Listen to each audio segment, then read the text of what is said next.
एक दिन मैनू गुस्सा आया, मैं बीबी नू याद बकाया, पर उन्हें अगों फड़ लिया डंडा, फिर आपे ही हो गया गुस्सा ठंडा।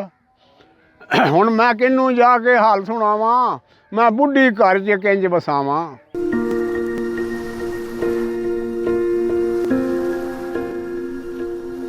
मेरा एक दोस्त है सियालकोट का, ਉਹਦਾ नाम है आसफ वकार। वो आंदा कि सीने विचों निकलन हावां, मैं बुढ़ी घर च किंज बसावां। आसमानी टाकी ला सकना वां, दीवारे चीन भी ढा सकना वां, उड़दी चिड़ी नूं फड़ सकना वां, केटू पहाड़ ते चढ़ सकना वां, पर घर दी अग नूं किवें बुझावां, ओ मैं बुढ़ी घर च किंज बसावां। विआह करके बंदा रुल जांदा है, सज्जन यार भी भुल जांदा है, किसे नूं कुछ कहिंदा नहीं जे, उंज बंदा टगे दा रहिंदा नहीं जे। ओए बनी इज्जत नूं क्यों गवावां, ओ मैं बुढ़ी घर च किंज वसावां। जे थल्ले लग्गां दख नहीं रहिंदा, ते जे ना लग्गां ते कख नहीं रहिंदा, ते जे कख ना रह फिर ओ नहीं वसदी, ते जे ओ ना वसे दुनिया हसदी। हुण दसो किहड़े पासे जावां, ओ मैं बुढ़ी घर च किंज वसावां। कुछ मेरी आमदन थोड़ी है, कुछ ओ ज़बान दी कौड़ी है, कुछ बच्चे भी अजे निक्के ने, कुछ बिच नसीबां धिक्के ने। हुण किनू जाके हाल सुनावां, ओ मैं बुढ़ी घर च किंज वसावां। की दसां किवें वसदी पई है, दुनिया वेख के हसदी पई है, उस आखिरी ऐसी चुक्की होई है, अजे राती हुरा मुक्की होई है। ये पिट स्यापा किवें मुकावां, ओ मैं बुढ़ी घर च किंज वसावां।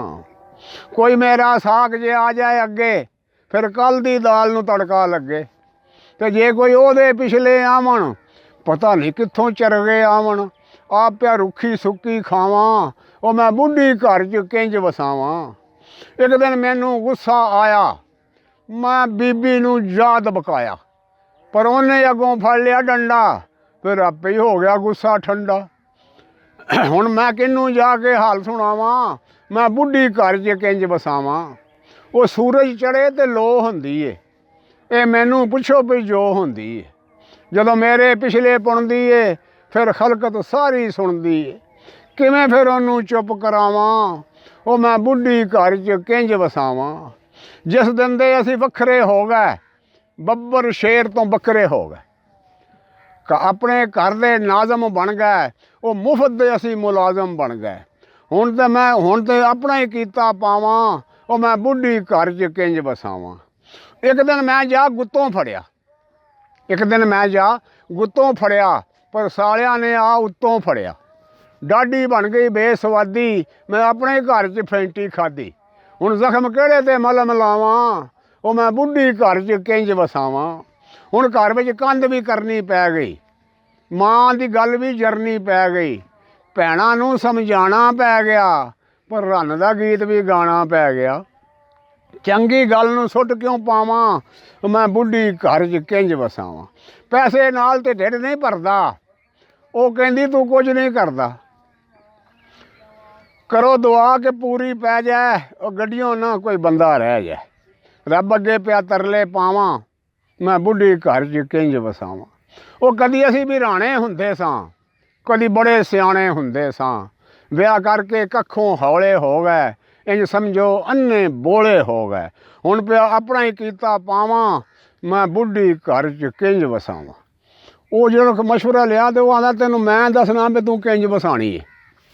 ਉਹ आंदा इंज कर, ते गुस्से दे विच जे कुछ कह जाओ, चुप करके फिर पैरी पै जाओ। दोवे अखियां गिल्लियां कर लो, ते बुलियां भी कुछ ढिलियां कर लो, फिर पै तरले ते तरला पाइए, वो बुढ़ी घर विच इंज वसाइए।